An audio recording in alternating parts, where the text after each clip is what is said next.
Baby, whine if you want to. Take your time if you want to. Like it's your birthday. Shawty can get it in the worst way. You know I got what you need. I got it tucked in my jeans. Hey guys, and welcome back to my channel. So you guys already know, before we get into this video, I would like you guys to subscribe to my channel, youtube.com/lickmyfashion, and again, follow me on all my social media. It will be in the description box below and it will pop up on the screen as usual. Duh. Make sure to give this video a big thumbs up, smash the like button, and I want to see you guys in the comments. Hello. So in today's video, I decided to get a little bit personal. I never really do story times, but I thought in this case I should do the story time to kind of see who relates to it or who can get inspired by this video. And for my new subscribers who are now on my channel, I always love to make sure you guys get a chance to know me, if that makes sense. So in today's video, I'm going to be doing a story time on the time my grandfather called me a faggot in this house. Yes, in our house. You just would never think that like somebody would call you a name or a derogatory name being in your family or being close to you. Me and my grandfather, we don't get along. We don't have a great relationship at all. I don't really know why. I don't really know what's the trigger of it, but I've been trying to really be the positive one and be the positive spirit, but I don't know what's happening. We haven't had a great relationship for a very long time. It's very weird. I can't really tell you why or what the trigger of that was. It's to the point where we walk into the house and we don't say nothing to each other. We don't say hi. We don't say anything. The relationship is very cold. It's very rough. It's just very rocky. I think it was about almost 2 months ago,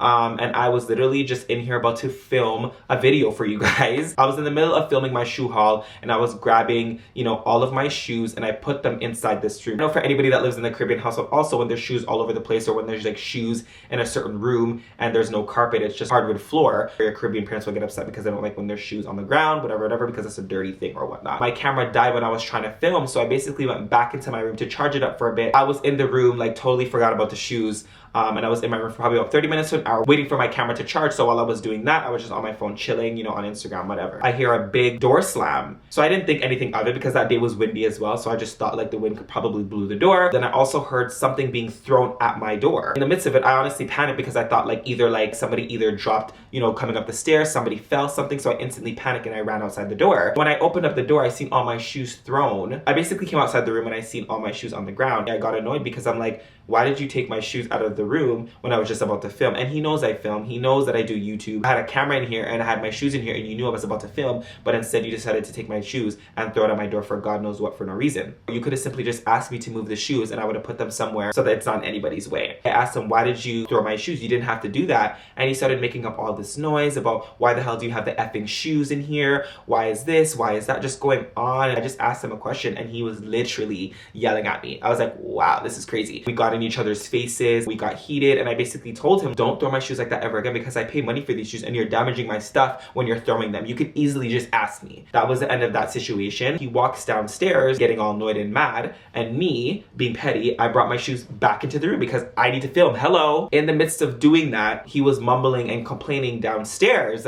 to my grandmother. They started arguing about why I have so many shoes all over the place or whatnot. And it's funny because I feel like Caribbean parents or Caribbean grandparents, they always like to take each other's sides without even knowing the full story first, which really annoyed me. Now I have two people cursing at me when they could have just asked me to move the shoes. While they were cursing and yelling at me downstairs, I got instantly annoyed and I started arguing with them from upstairs. So now there was just this whole commotion going on and my mom wasn't home at this time. She was at work. So we were all just literally arguing. It was me against my grandma and my grandpa. And for the most part, me and my grandmother have a great relationship, but sometimes she does things and I'm just like, okay, like it's not that serious, which makes us get in a bad relationship. But for the most part, me and my grandmother do get along. It's just me and my grandfather don't. My grandmother didn't even know the story, but now she's against me too. So I felt really annoyed about that. So in the midst of us arguing, he says, Jalen, get your faggot ass out of my house. In the midst of him saying, get your faggot ass out of my house, I instantly reacted. I walked downstairs so quick and got in his face. At that moment, I really wanted to really use my fist. Like I really wanted to use my fist and hit him. But in that moment, I was like, Jalen, don't let the devil really take over your positivity. Don't let the devil take over your negativity. And that's exactly what happened. I got in his face. And I basically said, if you ever call me that in your life, I promise you, you will regret it. I promise you. That day was very emotional for me just because that word, I don't know what it is, but there's something about the word faggot that really grinds my gears. Like, bro, call me gay, call me flamboyant, but one thing you're not going to do is you're not going to disrespect me and call me a faggot. Like, and I've been through that since I was young. So for those of you who don't know, I was bullied in the past, and I used to be called those names 24/7. Faggot, gay, you're flamboyant, you act like a girl, you clap like a girl, you dress like a girl, so on and so forth. And I'm thinking to myself, how does one dress like a girl when I shop at men's clothing? I don't get it. Like, I will definitely take the flamboyant because, you know, my personality just comes off very bubbly and it comes off very extra, but it's not on purpose. It's just that's how I've always been and that's how I always will be, and I will never change. He started disrespecting me more. Then he started to say, you know, your girlfriend's a fake, your girlfriend's a pretense, you're just pretending to like a girl when you really want to be with a guy.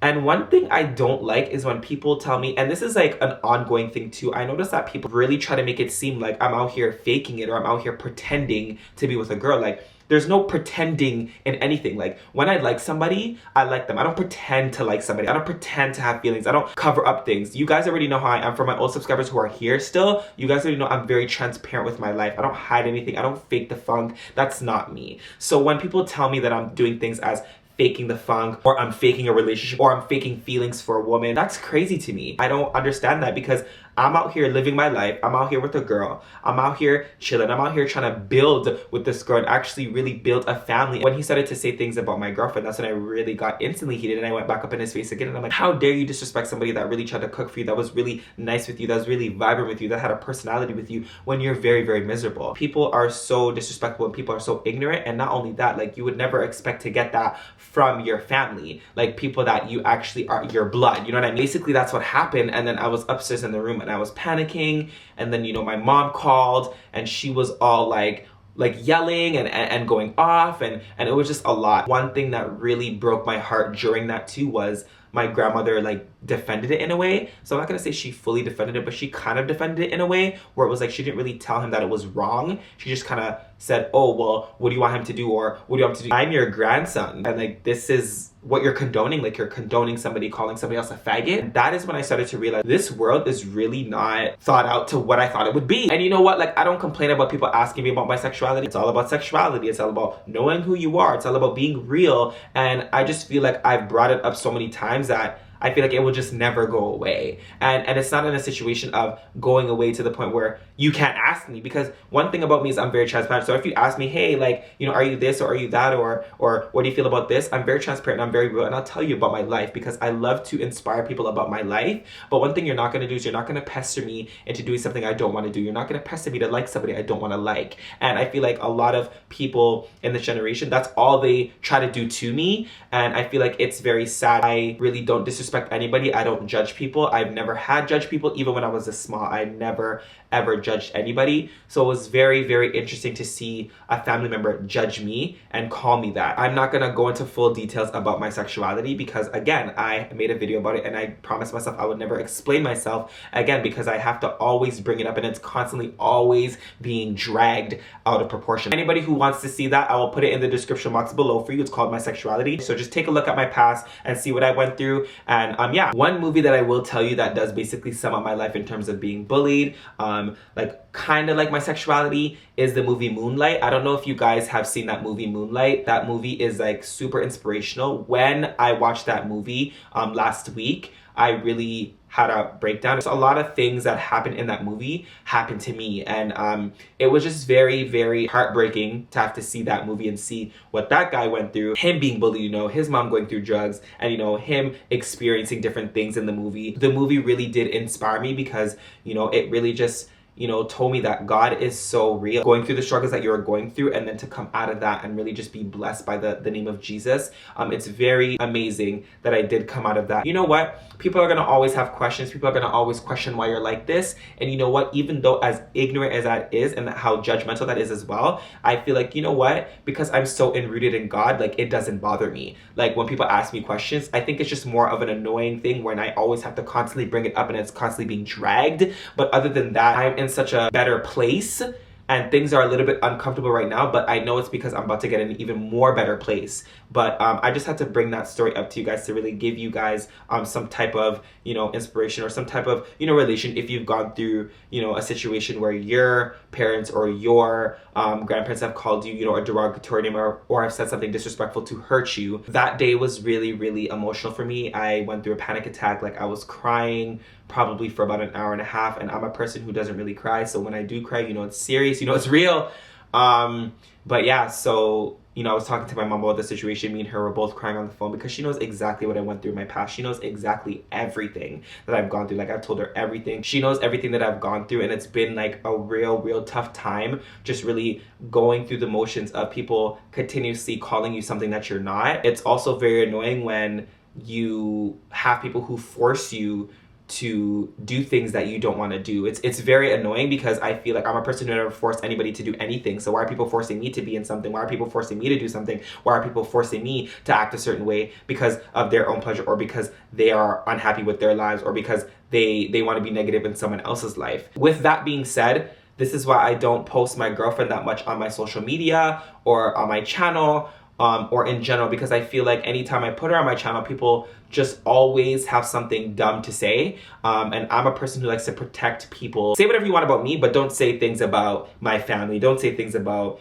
my girlfriend. Don't say things about, you know, people that I really love. And you know what? I'm on YouTube, and I know that it's gonna get worse in terms of, you know, the comments, the hatred and things like that, which is fine. Like, I'm not a person who drowned in the comments. It's just more of like, I'm very protective. I like to, you know, protect my family. I like to protect, you know, my girlfriend, as much as I know that sometimes it will not be that way. People will still say whatever they want to say regardless, but I'm just very protective. So that's why a lot of the times when you guys are like, oh my God, where's your girlfriend? We're good. It's just more of, I'm trying to keep that protective state, and we keep our relationship very private because of me having a platform, and because me having this serious social media platform that I don't want to have to just put her out there 24/7 and then get bashed. Like, it doesn't even make sense. I know I'm not the most hard guy out there. I know I'm not the most macho man out there. You know, I'm very vibrant, and I'm very bubbly. I understand that, but sometimes when people tell me that you're too bubbly to be with your girl, or does your girlfriend know that you're like this, or whatever, it kind of really does get to you, because you're just like, wow, like, I'm just a person who loves my girl and we love each other. So I mean, if she had a problem with me acting bubbly, don't you think she would have mentioned it by now? Like, you know what I mean? So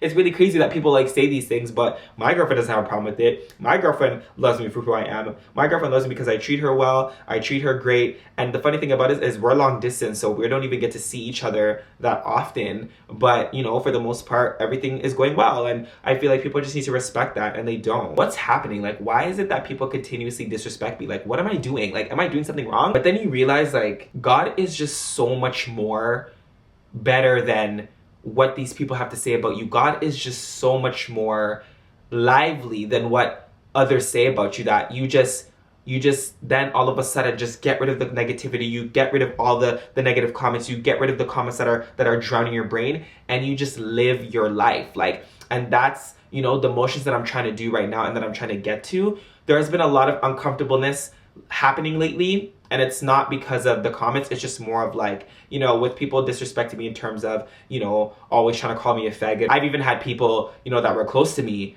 call me gay or call me flamboyant or whatever, and I thought that these people were actually my legit friends, and then they see my videos and they see how I am, and then they're like, oh, they don't want to be my friend anymore because they feel like I act too gay to them, or I act too faggoty towards them, or I act too flamboyant to them. And I'm just like, yo, I'm just being myself, like, you know, and I'm comfortable in my skin, so why are you not comfortable in your own skin to hang out with somebody like me? I don't get it. I, you know, show them to my social media, or I show them to my platform. They use that against me, and then they try to, you know, be these people who are now my enemies, and that just doesn't make any sense to me. And it's so bad because I'm a person that loves everybody. Don't care what shade, what sexuality, I don't care. Like, I love everybody. So the fact that, you know, I'm going through a phase of, you know, just in this time of I don't really like people, or I feel like people are bothering me, is not okay. Especially being a Christian, it's just not okay, because I'm supposed to love everybody, which I do for the most part, but now I feel like that love is dying for me when it comes to people, because people don't know how to respect other people. People don't know how to respect other people's space.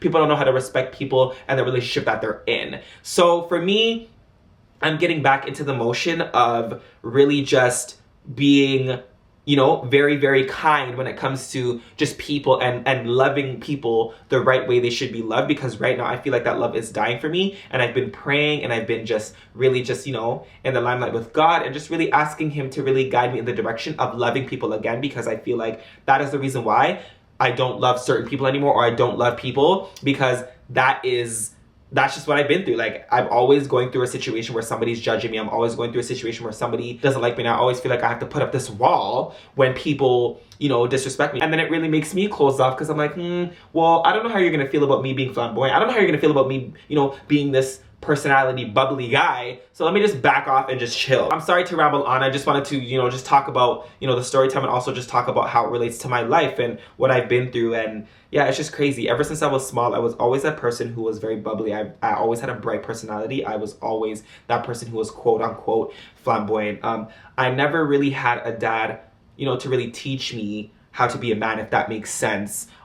He was always there, but wasn't, if that makes sense. So he was there for, you know, the clothing, you know, the money, you know, being there for, you know, certain types of things when it comes to advice. So I'm not going to sit here and say that my dad wasn't there, because for the most part, he is an amazing father. So shout out to Pops, I love you. But he wasn't really there to teach me how to be a man, you know? So I was always around my mom, and my mom can't really teach me that. So now I'm trying to figure out, you know, how to teach myself, you know, how to be a man. But with that, I will never, ever change who I am right now. I will never change the way I act. I will never change the way, you know, I feel. I will never change this personality, because this is the personality that's me. I will never make society change me into being this macho man because I have a girlfriend, or make me want to be this person who talks more manly because I have a girlfriend. Like, no. Like, I do what I want, and that's just what it comes down to. And when you're a Christian and you are a lover of God, you don't let these things bother you. You don't let these things get in the midst of your way. And even if they do bother you, you pray about it. You pray about it, and you always make sure God is the center, because God is literally the only person I could say that if I was going through an issue, I talked to him about it and he cleared it. He was the one that cleared it, because I feel like God is the only person that you can go to really clear your mind, clear your thoughts, clear, you know, negative things that have been happening. People are just so disrespectful and ignorant that you don't want to deal with it. But then I come back to my senses and I say, okay, well, Jesus was snaked like 65 million times. People didn't like him. People used to bash him. People used to grudge him.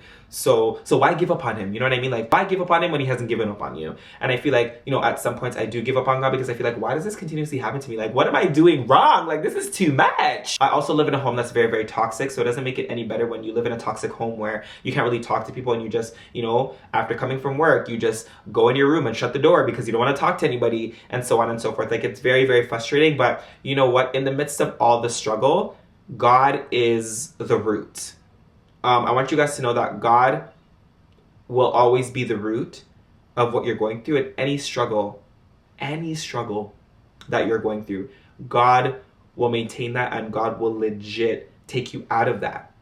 Because we always have problems of getting out of struggle. We always have problems of, you know, getting out of certain things or certain situations that we feel like we're stuck, we're alone, and we don't have anybody. But I want to let you guys know that you have God, okay? And God is the most valuable thing that you can have. And I'm telling you guys this right now because, you know, and this is a person who, you know, who's getting better at the praying, who's getting better at reading his Bible, because for the longest time, I was a person who never, you know, really read my Bible. I never really, you know, prayed, and, you know, all these things were happening. I'm like, why are these things happening? Why are these things happening? But when you start to pray, when you start to read your Bible, when you start to really just, you know, go over things and just really be positive, you start to, you know, get positive things back in your life. You start to really just not let anything that's toxic guard you from getting where you need to be. And that's what I've, you know, really been at. And no matter how toxic my house is, no matter, you know, how terrible my relationship is with my grandfather, I will still always respect him, and I will always pray for him, because I feel like, you know what, even though we don't have a great relationship, I'm still positive, and I'm going to still pray about it, because it only makes sense to do that instead of bashing somebody. And for a long time, I used to bash when people used to, you know, be ignorant and disrespectful towards me, but now I just pray, because, you know what, I don't know what's going on in their life. They may be potentially going through something that, you know, they need prayers for. So that's what I do now instead of bashing people. And I always think twice before I say something or speak. But in that moment, I didn't. I did really pray about it, and I did really ask him for forgiveness. Yes, I still have thoughts about, you know, the time that he did call me a faggot, but I am, you know, learning to forgive. And forgiveness is key when you are, you know, going through an argument, or when somebody does something to you. Because imagine this, if you don't forgive, then what? You're going to be sitting there bitter, and that person's going to be living their life. And you know what? I did forgive, because I feel like that is the root, that is the emotion, that is the way to go. And I feel like if you don't, you will continuously be bitter in your life, and that person will just continue to move on with theirs. I really hope you guys enjoyed this story time. Thank you so much for listening. I know it was a pretty long video, but I just wanted to really just, express my thoughts and express, a little bit of my life towards you guys. I really just get personal because I'm always, showing that quirky, fun side. I have so many things, to talk about when it comes to my life. So let me know if you guys want more, personal diaries. I think I should start that, like something called a personal diary, my life part 1, my life part 2, or whatever. And then, just keep the ball rolling so you guys can get inspiration and you guys can, really get through struggles of your life as well. Thank you so much for watching. If you guys haven't subscribed to my channel, y'all better subscribe. youtube.com/likemyfashion. And again, don't forget to follow me on my social media. It will be in the description box below, and it will pop up on the screen where it, wait, hold on a second. Where that though? All right, guys, it's your boy Jalen signing out. I hope you guys enjoyed this video. Peace and much love.